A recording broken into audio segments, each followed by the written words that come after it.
Byron Maxwell, C.J. Prosize, Morris Alexander and Dante Johnson could all make their preseason debuts Saturday in Los Angeles. Here's what beat writer Bob Condotta will be watching in preseason game No. 2. The NFL exhibition season for the Seahawks has its own rhythm. Week 1 usually consists of one series for the starters and then the rest of the game devoted to the reserves. In Week 2, things ramp up a little bit with the starters often playing into the second quarter.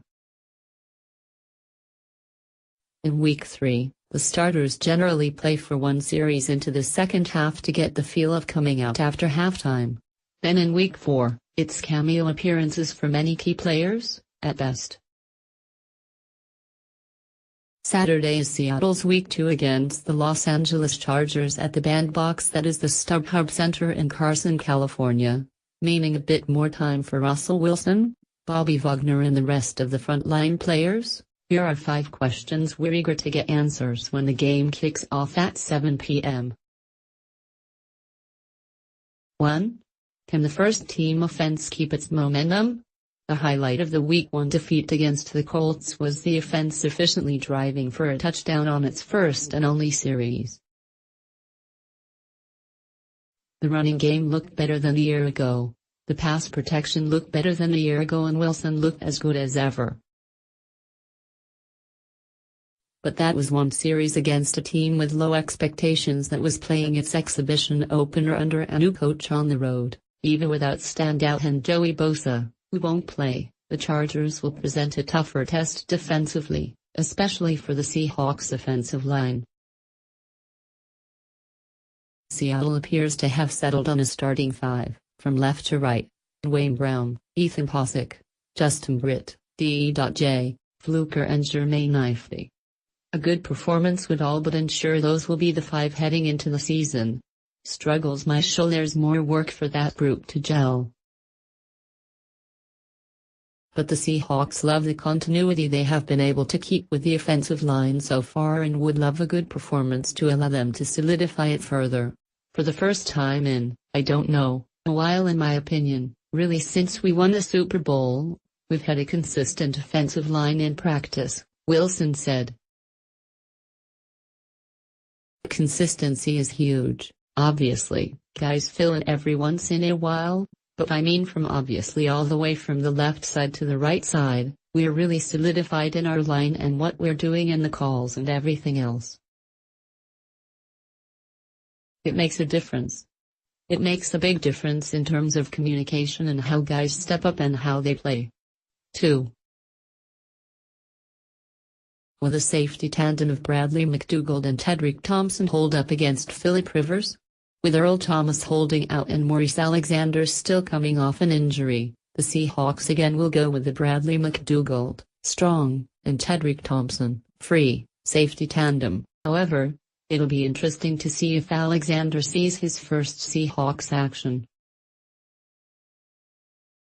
He still was limited in practice this week, which opened the door for recent free agent signee Lorenzo Jerome to impress the coaches and spend most of the week working as the second free safety. Philip Rivers is one of the best quarterbacks in the NFL, and after not playing in the Chargers' exhibition opener, he is expected to get on the field for a few series Saturday and likely won't be shy about testing Seattle downfield with the likes of Keenan Allen, who had 102 receptions last season. What's not in question is that McDougald will be a starter. And he prefers to play strong, where he has been for most of camp.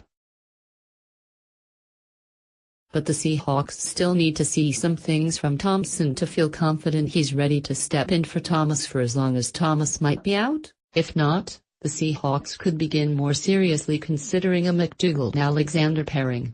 Carroll said Friday that Alexander is expected to play but will be on a pitch count. It will be interesting to see how Alexander plays and how the Seahawks use him. 3. Who will emerge at right cornerback? Speaking of Rivers and Allen, they'll be an equally solid test for what remains maybe the most intriguing position battle on Seattle's defense, Right cornerback, Shaquille Griffin is set on the left side and Justin Coleman at nickel.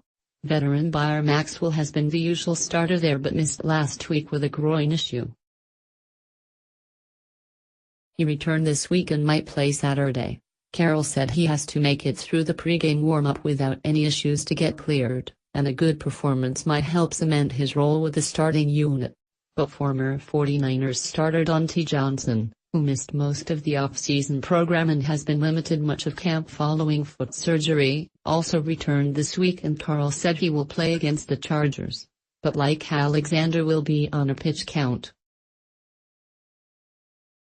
Both will have to fend off rookie Trey Flowers, who got the start last week and has impressed in his conversion from safety. But while Flowers had been a standout in camp, the betting money is still on the team at least starting the year with one of the vets, but maybe more than any other starting position on the team. This still seems like a spot where anything can happen.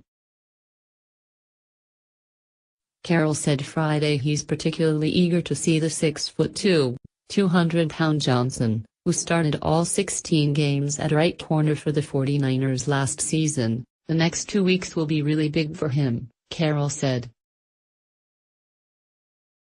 We're just going to break him in this week, and then the next 2, we'll see how far he can take it. He's right in the middle. He went with the ones a bunch this week just to make sure we got to see him with those guys. 4. Will Brandon Marshall prove once and for all he's going to be on the roster? Seattle has little invested in the 34-year-old, 12-year vet, with just $90,000 guaranteed on a one-year deal worth just more than $1 million total. Brandon Marshall even admitted last spring he had little real market due to his age and how he's coming off ankle and toe surgeries. But Seattle doesn't have much at risk, and Marshall has made it far from a slam dunk that he will be on the final roster, despite an impressive pedigree that includes 6 Pro Bowl selections. But Marshall has impressed in camp doing what the team would like out of him most, producing in the red zone. Marshall has seen increasing work with the starting unit this past week, turning in a highlight of practice Thursday with a touchdown catch in which he boxed out Johnson and then added another touchdown later in the day. His training camp performance appears to show the team what it needs to feel confident that he can still produce. Still, they'd probably like to see Marshall have some good moments in a game, and do so without any health setbacks, because keeping Marshall will mean potentially losing one of the younger receivers who might loom as a bigger part of the team's long-term future. As of today, though, consider Marshall as on the team, with a chance against the Chargers to show that maybe he can make more of an impact than the complementary role the team has envisioned all along. He doesn't need to play a lot, like some guys don't. But we need to get him out there, Carroll said. He's got some stuff that he's done in the past and we're trying to learn and understand to see where it can help us, and we're trying to help him too. We're coaching the heck out of him. That coaching the heck out of him continued Friday when Carroll and Wilson spent about 10 minutes after practice working with Marshall, a session serious enough that Wilson asked media members who were there and typically can film after practice to turn off the cameras. 5. Can C.J. Pro-size take advantage of his opportunity to prove himself anew? First-round choice Rashad Penny won't play after having surgery on his left pointer finger to repair an injury suffered in practice Monday. Not only does that spoil something of a homecoming for Penny, who played at San Diego State. Okay, maybe that's a little of a stretch, but it also means more playing time for Seattle's other tailbacks and specifically C.J. Pro-size, a third-year player out of Notre Dame who has played in just 11 of 32 regular season games and who also sat out last week with a hip flexor issue. Pro-size pronounced himself fit this week and practiced fully Thursday, appearing ready for as many plays as the team wants to hand him. The thought all along has been that Prosizer's status as a third-round choice in 2016 and the potential he has shown when he has played means he's likely to make the roster if he shows anything at all in the preseason. But with Chris Carson and Penny slam dunks to make the roster and Mike Davis and J.D. McKissic having had strong camps, and with a history of more durability, the onus is on Prosize to prove anew the team's faith in him. Every one of these opportunities are big for the guys and for CJ because he missed one, Carroll said. It steps it up a little bit. We'd like to see him play quite a bit in this game.